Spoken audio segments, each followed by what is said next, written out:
Good morning, everyone. I just wanted to show you real quick. I'm prepping dinner for Mike and I to eat later, and we got these ribs on sale. They were $1.99 a pound, and it came with 3 of these giant pork ribs. So I am prepping these now, getting them ready to go in the oven, and I cook them low and slow all day long. And I'll show you once they're ready to go in the oven what they look like after I wrap them up.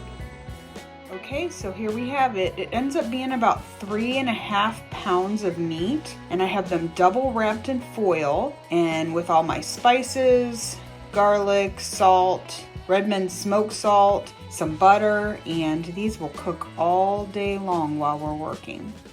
Okay, it's been a long day. Oh, you don't even know. It's after 7. We're just outside of our eating window probably. But Mike just got home from work. Yeah, I've been home less than an hour. Well, after he got off work, he had to go help with his mom and dad, and then he just got home. I think I got home about 20 to 7. It's about 10 after, so roughly a half hour ago. Yeah, so it's been a long day, but we're going to show you real quick what we're having. The ribs that I showed you guys earlier, which if you want to see now, I mean, you can see, like, I can just pull the bone. That's the bone. It just falls right out of there. So I have broccoli with some butter and sour cream, and Mike has green beans. This is my first broccoli experience since beef, butter, bacon, and eggs. Oh, yeah.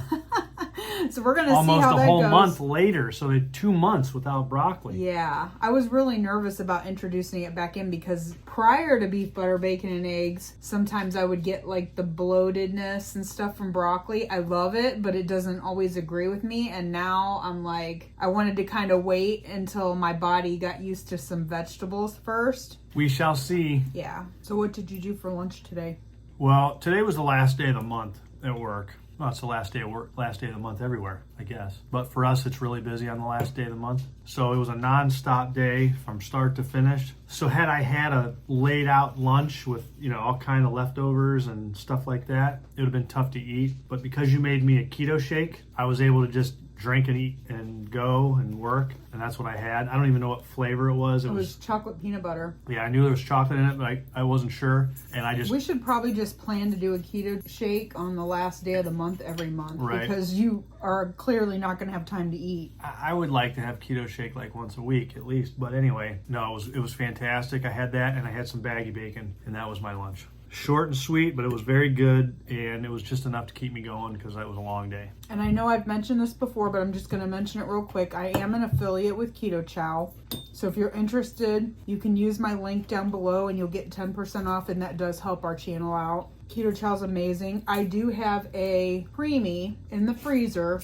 that I made last night. It's the cookies and cream. I added a little bit of the cookie dough skinny syrup to it. Okay. And then when we mix it, I'm going to put some of the high key chocolate chip cookies in there. That sounds amazing. Because today's my last day of no keto treats. So I'm planning on that for tomorrow. Not tonight. I just saw the disappointment. I can't have it yet because I can't have the cookies. Well, you could have made it tonight so it wasn't staring me in the face. I was already making your other keto chow last night, so I just decided to go ahead and kill 2 birds with 1 stone. Well, I had 2 hard-boiled eggs, my fat coffee, and a baggy bacon today. That was my lunch. I didn't get a chance to show it earlier. It's just been a really crazy day. I'm really behind on messages, messaging people back, on emails. I'm really far behind, so if you've emailed me and I haven't emailed you back, I'm not ignoring you, I promise. It's just been unbelievably crazy. I know you find that hard to believe because, Dawn and I don't do anything. We barely get out of the house. We're lucky if we even get up in the morning. So while I'm out driving and door dashing, I usually have my phone playing and I listen to like podcasts or I listen to YouTube videos. I don't really get to watch them, but I'll have them playing so I can listen to them. So today I listened to a podcast that was an interview with Max Lugavere. I'm not sure if I'm pronouncing that right, but I'm going to link the podcast down below so that if anybody wants to listen to it, they can. He's not really keto. He seems more like he'd be like paleo because he does eat fruits and stuff like that. And he does do a little bit of carb, like a low carb diet. So I didn't necessarily agree with every single thing that he said. That does not deter me from listening to somebody because I can still find the information that they have, interesting. And he had a ton of interesting information. It was an hour and 40-minute long podcast. So how did you find this guy? Or this Actually, interview? I was listening to another YouTube video, and when that video ended, it just started playing it automatically. Sometimes it'll do that. I'm not subscribed or anything. It just started to play. One of the things he talked about today was your lifespan versus your health span. And what that meant was, you could live to be 100 years old, but if the last, 20, 30 years of your life, you have no physical mobility, maybe you have dementia, you're not able to live life to its fullest, that's not part of your health span. Your health span is the years that you're healthy and able to basically function. I would rather live 70 years on this earth and have that be my health span and be healthy and able to enjoy life than to live 100 years and not be able to do anything, if that makes sense. Well, I mean, it makes sense. Obviously, as long as we're alive, we want to be functioning and we want to be quote unquote happy. Like, we want to be able to be productive and do things, enjoy, Right. like you said. But there are circumstances, I think, and we can both relate to, where how you eat and how you take care of yourself play almost no role in whether or not you live longer and have a Well, of viable course, life. there's going to be exceptions to the rule. You're talking about your dad because of his accident, and that's just different from me not taking care of my body and having type 2 diabetes and being in a wheelchair because I didn't take care of myself and I wasn't able to live life to the fullest. He talked about, you have your lifespan, but that's not necessarily your health span. If towards the end of your life, the last, even after 50, I know people in their 50s and 60s who aren't able to go do things because, they have bad hips or, whatever, can't walk around, can't do anything. And I would rather have those years be really good years and be able to enjoy them as opposed to, well, I'm going to live till I'm 100.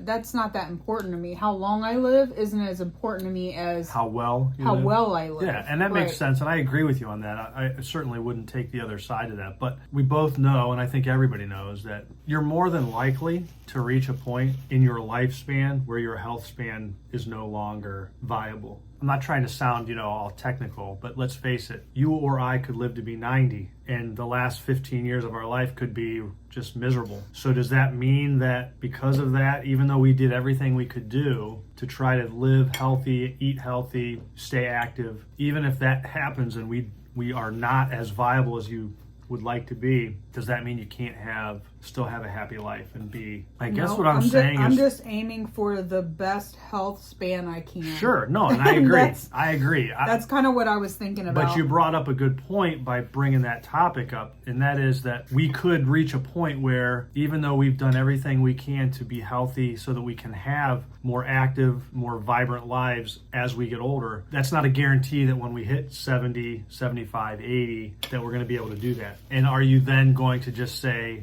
I'm throwing in the towel and that's it? Or are you still going to, work hard and try to be as vibrant and active as you can, even if you slow down? You know what I mean? Yeah. Because we just don't know. And it's funny that you brought this up and that you listened to this interview, because I don't listen to podcasts for the most part, but I've been thinking about it with myself. I'm 52. I feel better than I have in a long time. We talked about that during BBB&E. But what's going to happen in 20 more years? When I'm 72, am I going to still feel fantastic? I know people living this way of eating in their 70s. No, I know. Great. No, I know. And I'm not saying that can't happen, but I'm just talking about me specifically. Or am I going to be, is aging going to catch up with me and I'm not going to really have a choice in the matter? Mm-hmm. You know what I mean? And I think about that. Obviously, I would rather take my chances with living healthy, eating healthy, in hopes that when that time comes, when I reach that age or beyond, I'm still functioning, I'm still able to do things on my own. I don't have to, I'm not bedridden, not wheelchair bound, like you said. And again, we know some people in the keto space who started very late. They started in their late 60s and early 70s, and it's made a huge difference. And have a better quality of life now than they did before. Right. So I hope that that's what happens with us. He talks a lot about sleep. He talked a lot about stress. Stuff Good thing we don't have any of that in our life. Right. He also mentioned about how travel is good for you and healthy for you. And it's great for your brain function, because he was talking about, how we all can get into this monotony of our lives, and they call it the groundhog syndrome, which I've talked about before, where you just feel like you're living the same day over and over and over again. And he said when you're doing that, it really doesn't require you to use much brain function. You can get up in the morning, go to the restroom, go downstairs, make yourself a cup of coffee, and use almost next to no brain function because you're just on autopilot. Right. And so he was talking about traveling and how that gets you completely out of your normal environment and makes you think totally different than you do on a day-to-day basis, and how it's really great for your brain function. And I thought that was interesting too, because, Mike and I have, we have traveled in the past. We really enjoy it, but we're trying to up our travel game a little bit with our camper and taking some trips. And so that just kind of stuck out to me too. And I thought the whole podcast was interesting. Again, I did not agree with every single thing that he said. I may have to listen to that just because I'd like to hear what you heard. Yeah, so I'm going to put the link for it down in the description so that if you guys are interested and you want to check that out, you can do that. So something that Mike and I have been talking about, and I talked about in my video yesterday, is our March Movement Challenge. So today is the last day of February, and my Love Keto, Love Yourself Challenge. So our goal is to do 50 miles in addition to our regular functional fitness that we get every day. We want this to be intentional fitness. I was listening to a YouTube video from Keto Rewind. I don't know if you guys watch her. Her name is Jess. She is one of the people in the very beginning of my keto journey, when I was looking for a new way of eating and I wanted to lose weight. I came across Keto Rewind. And at that time, she was full on in her keto journey and eventually ended up losing 130 pounds. And she really inspired me. Now, over the last couple years, I don't know if you guys follow her. She's not been as driven. I think she's put about maybe at least 60 pounds back on, about half of that weight. And we all know life gets in the way. She just wasn't as motivated, even in her channel and stuff. She was just kind of like, well, this happened and this happened. And, seemed like, and not to be mean, but just like a lot of excuses. And we all have them. I'm not saying, that I haven't made excuses for my eating behavior one way or the other, but it's just been that way. But I still follow her, and when she releases a video, I still listen to it. So she was talking today about, she wanted to implement a challenge for March as well, and she's thinking about doing like a clean 30 challenge. But she said she was trying to come up with something to do, and not something simple like walking 50 miles. I'm always up for a challenge. So I thought, instead of just, taking the month off and doing something simple like, let's walk 50 miles or something challenge. That's exactly what she said. And I was like... She was watching our video and she's like... I was like, wait, first of all, I don't think walking 50 miles is easy by any stretch. I mean, 50 miles at one time, no. But 50 miles over the course of a month, really, it's not that difficult. No, but I just thought it was funny that she said that, because for some people 50 miles and getting that in even in a month is going to be impossible. Right. What's hard for me, it may not be hard for you, may not be hard for somebody else, but for somebody else, just walking down the block or going to their mailbox is huge. So that's why we just want people to do more than they're doing now and push themselves a little bit. We don't expect anybody to walk 50 miles, but when she said something easy like walking 50 miles, I was like, oh my gosh, like this is our goal for the month. And the act of walking 50 miles, like I said, especially if you break it into pieces like we're going to do in short increments, is not difficult. Again, unless you're physically challenged, and maybe, or you're in a situation where physical activity is difficult. There's no secret that movement is good. This notion that exercise is not good or not necessary is untrue. You do need to use your body. If you don't, it will stiffen up. You will lose function. You will lose range of motion, flexibility. Muscles will atrophy. Good for your heart. Lubrication in your joints. Good for your sleep. Circulatory issues. It's just not super important when it comes to weight loss. It's not a weight loss tool necessarily, but it's a healthy thing to do, because it's not only good for the body, it's good for the mind. You talked about travel, but so is movement and exercise, because it does get the blood flowing. It releases endorphins. It gives you that feeling of achievement and accomplishment, and that's very, very important for health mentally and physically. I just thought that was funny. But that is funny that you... As soon as she said that, I just went, oh. It literally was like what we're going to do this month. Just one more thing I wanted to talk about before we get into the book. I don't think Dawn mentioned this yesterday, but she likes to wait for this video for us to talk and for me to reveal my weekly weigh-in. Yeah, I did not. So when I weigh in on Monday morning before I go to work, I generally write it on our calendar so that she can see it in the morning when she gets up. The last couple of weeks I have not, because I am now required to reveal it to you on recording day. So Dawn's good news yesterday was that you were down... I was down 1.2 pounds yesterday. Okay, so that's interesting because over the last several weeks I've been down and you've been up. However, you were down finally after a couple of weeks of going up, down 1.2, and I got on the scale yesterday and I was up 1.2. So we went in the opposite direction, the same amount of weight. I went from 150.4 to 151.6. So again, it's not a terrible thing for me. I mean, going up, you know, you don't want to see that trend, but you know, But I talked about my two struggles yesterday, one being Chick-fil-A, and I had the salad. Mike did not have a salad. No. He ate off plan. And then the night of the 70s party, I fasted, and he did not stay on plan. No, and So we've talked about that. So I'm sure that those two things played a factor in it. Absolutely. I've said it before and I'll say it again. When we go out, usually it's for a reason. We don't usually just go out to go out. Yeah, very rarely. But when we do go out to eat, for whatever reason, we went out to dinner and then we went to an event, I'm going to eat off plan. Because those are generally treats and I'm going to enjoy them. And I'm not saying you can't enjoy it by not doing that, but for me personally, it's an enjoyment. It's an opportunity to have a few things that I don't normally have, and it generally affects me on the scale. Right. Now, it depends on how much. And they were later in the week. We did that Friday night and Saturday night, and then we weigh in on Monday morning. So. Right. Now, we went out to dinner last night with our son and daughter-in-law. I talked about that as well. Right. And I also ate off plan, but that was Monday night. So I still have all week to recuperate from that. And the problem is because you're pretty much at goal weight, you will recuperate from it. For me, if I eat off plan like that, it can take me a whole week before I get back into fat burning. So right. Again, I'm not as metabolically healthy as Mike because I've dieted my whole life and Mike has not. He tends to, and he's a guy. I mean, I know there are other guys out there that struggle with their weight, but it is easier for guys generally speaking, yes. Because they have more muscle mass. They burn, body fat easier than women do. So it is what it is. And we'll find out next week how the rest of this, we actually, guys, we don't have anything going on this weekend.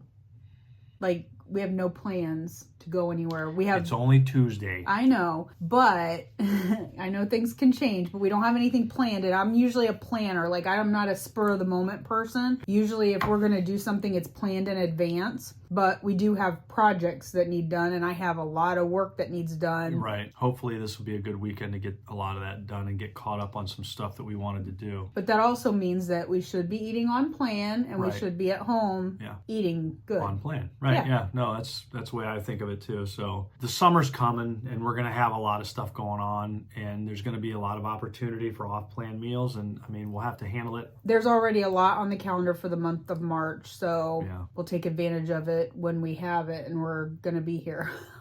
Exactly. So, all right, so let's jump into today's chapter. Today's lesson. Yeah, it's not today's chapter, it's the second half of chapter 1. Right. So before you begin, babe, I just wanted to say that when we did the first half of this chapter and we talked about it, we felt it was kind of ho-hum. Got a lot of positive feedback about the history of sugar cane and sugar beets and where it came from and how it got to other parts of the world. And as There's a lot of people who really enjoyed that. Yeah, and as we read those comments and I started to kind of think about it and dwell on it a little bit, it was more interesting, I think, than we gave it credit for. Second half, it's a lot better, in my opinion. Not that it was bad. But this information in here is what really just starts getting my mind working. It's just amazing. the information about sugar and sugar products and processing in America and around the world, and just the growth. It just exploded. The essence of this chapter, aside from the history, was how sugar went from being something that was just for the wealthy to being something that was a household name and being a daily dietary staple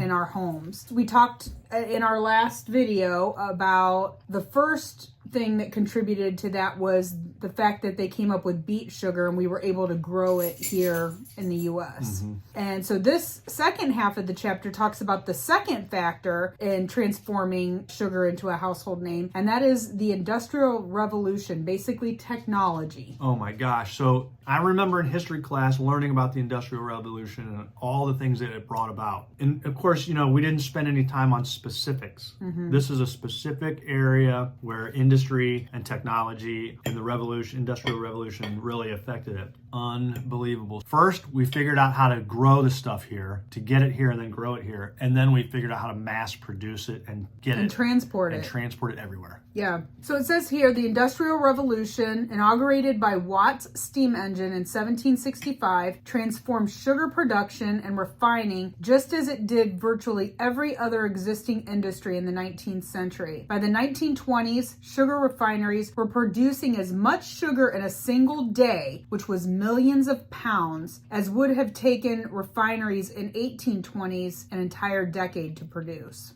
And also, at this point, sugar was becoming super cheap. Well, when you can mass produce it like that, the price drops. Right, it drops because you're meeting the demand, but you have an excess of supply. So the price drops to get people to buy it. And certainly, by being able to do millions of pounds in a day as opposed to in 10 years, I mean, think about that. In one day as opposed to 10 years. That's crazy. So with it becoming mass-produced and cheap, desserts became an everyday thing at the end of a meal, which had never happened before. Desserts were, at one point, it was a treat every now and then. But now with this happening, it is now expected at the end of every meal that you're going to have a dessert of some kind. So it's interesting because the Industrial Revolution brought forth industry. Right? So we have manufacturing, refining. We have all these factories going up everywhere making sugar, processing and creating and producing sugar. And because of that, the workforce grew. More and more people were at work. They had to eat at work. They talk about the manufacturing of it. They talk about the advertising part of it. They talk about the making the labels and the, the industry part of it. The industry part. You were talking about how it became every day.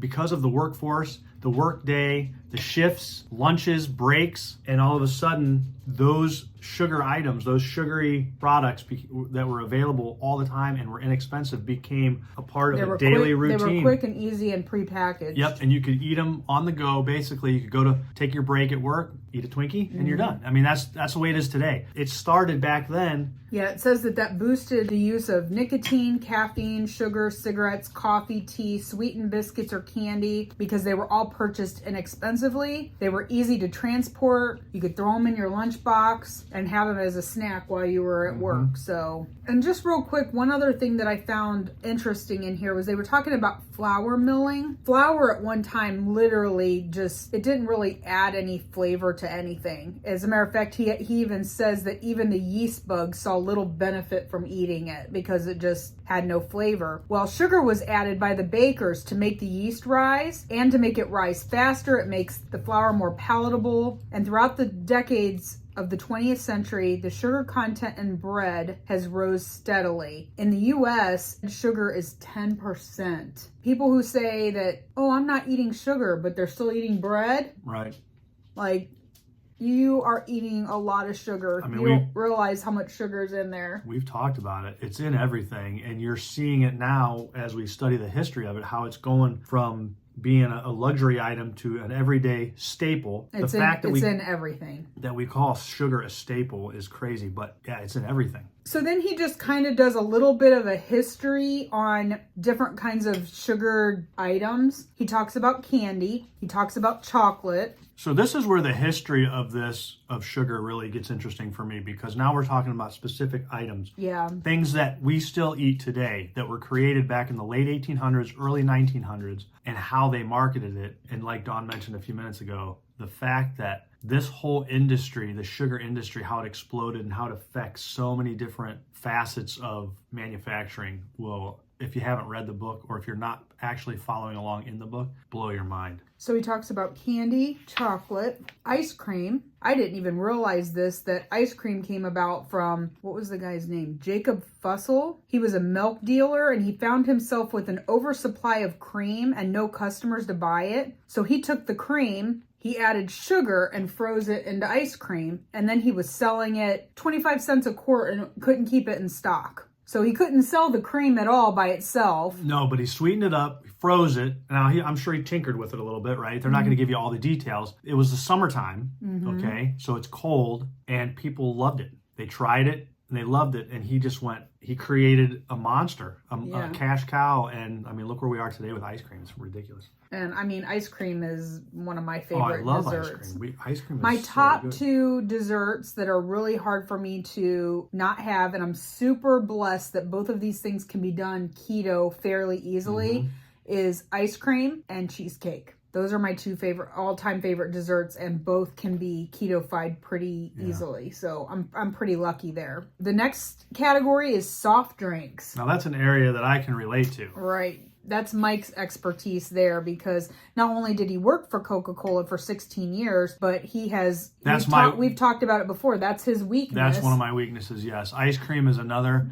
I love ice cream as well. And see, now, like, soda is not an issue for me at all. I've never been a huge soda drinker. I've always drank water more. When I did, I had a Diet Dr. Pepper, like a love affair with Diet Dr. Pepper for a while. But even that was not an issue for me to walk away from. Right. No, that's probably my biggest Achilles heel is soft drinks. One of the last things he talks about here is the only setback in the ever-increasing levels of sugar consumption worldwide was the First World War, and that setback was temporary. The war in Europe took Europe at that time was the 3rd most supplier of sugar, and it took them out of the equation because of the war. But Cuba and America stepped up their game and tried to make up for a lot of that lost production of sugar, but it was definitely more limited during that time than what they had seen previously. Well, you have to keep in mind too, so World War I was not fought on U.S. soil.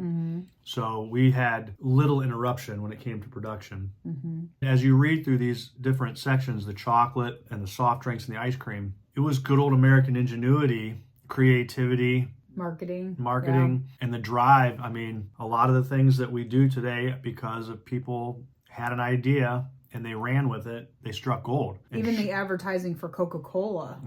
I mean, we've already said, it's the 2nd most known word in the world, and that was mostly because of advertising. So, it's funny about advertising with Coca-Cola. So I worked at Coke for 16 years. If you watch a lot of television, you'll notice, especially for sporting events, a lot of the big championship games and stuff like that, Pepsi advertises like they just drop all kinds of money. And Coke doesn't do that. They generally do not. And you will see very few TV commercials for Coca-Cola. And the reason for that is this: they don't have to. Yeah. Because they are the single most recognized brand on the planet. But that's because they put Coca-Cola on everything. They talked about it in here, how it was, let me see if I can find it. On over 100 million different items. Including thermometers, cardboard cutouts, matchbooks, blotters, baseball cards. And you know that now because it's a collectible. A lot of that stuff, that older stuff, is collectible. But anything and everything. I mean, we had a lamp that said Coca-Cola on it. What other kind of things besides the everyday? Kinds of unique items, but so they don't even have to advertise today. I mean, it's so minimal when you look at advertising dollars between different companies, especially in the carbonated beverage industry. Pepsi, they spend big money on high-profile actors, athletes, performers. Coke doesn't do that. They don't need to. Product sells itself. because sugar sells itself. I mean, if you think about it, that's why. High fructose corn syrup. Right. I just want to end on this. Mike had said, we had talked before about the government putting restrictions on sugar. Regulating it. And Mike had mentioned if they did that, basically you'd be creating more of a demand for it. Also, just like with prohibition, you know, it didn't work. And then once that was over, I mean, people were still getting it. And once it was over, they, you know, just went hog wild because wow, we can have it again and it's legal. But he also mentions that in here during World War I, because there was more of a limit on sugar because it wasn't as readily available because Europe wasn't able to produce. And he said then rationing during the war was replaced afterwards by the greatest yearly increases in consumption the United States had ever seen. So that just reinforced to me kind of what we were already talking about, where basically by putting restrictions on it, you're almost creating more of a demand. Right. And especially if you're taxing it, it's just going to generate more revenue. Yeah. And people don't care. And you can raise the tax and they're not going to care. And that's why... Because we're addicted. We keep saying that every video, think about this. I think. You think about cigarette taxes, right? They are astronomical. Why do you think it is that food, now, so we live in Ohio, food is not taxed in Ohio, but carbonated beverages are. If you go out to eat, they're taxed. If you buy it in the store, they're taxed. And they threaten to raise taxes on that stuff as a way to curb the demand. But they know that's not the case. Yeah. It just means that people are still going to buy it and they're just going to make more money from it. And not even talking about like food, but you know, we tax gasoline. And why is that? Because people aren't going to stop using it. Nope. We need our vehicles to get around, and they know that they have us. We're stuck. Like, we have to buy gas. So they continuously tax the heck out of it. It doesn't make a difference. No. You don't see a decrease in the amount of gas that we're buying and consuming as the price goes up. Right, So and it's the same with the sugar products. I mean, again, the difference obviously between those two items is that sugar is in everything, unless it's intentionally made without sugar now, because people are starting to wise up to the fact that sugar is not healthy because it's in every product. I mean, the demand is always going to be there, and as you mentioned several videos ago, we're never going to stop eating sugar long enough to realize the hold it has on us. Mm-hmm. They were talking about the population in general is not going to ever experience the withdrawal from sugar because they don't go long enough without it. When we say that, we're not saying like one individual person, we're just talking about the population as a whole. Yeah, absolutely. Because, you know, on BBB&E, I never felt like I went through withdrawal through January, but I didn't have any problem when February 1st rolled around putting sugar back in my system. Yeah. I didn't struggle with that at all. It was second nature. It was like part of the daily routine. Yeah. And that just goes to show you would have to be off of it for a long, long time before you would start to probably realize you know, the effects and whether or not you could continue to do And there's a lot of people, you know, we do consume keto treats. Mike and I do. We try not to make it, like they said in the book, where it's expected at every single meal. We do have those on occasion. But I know a lot of people who have more digestive issues with like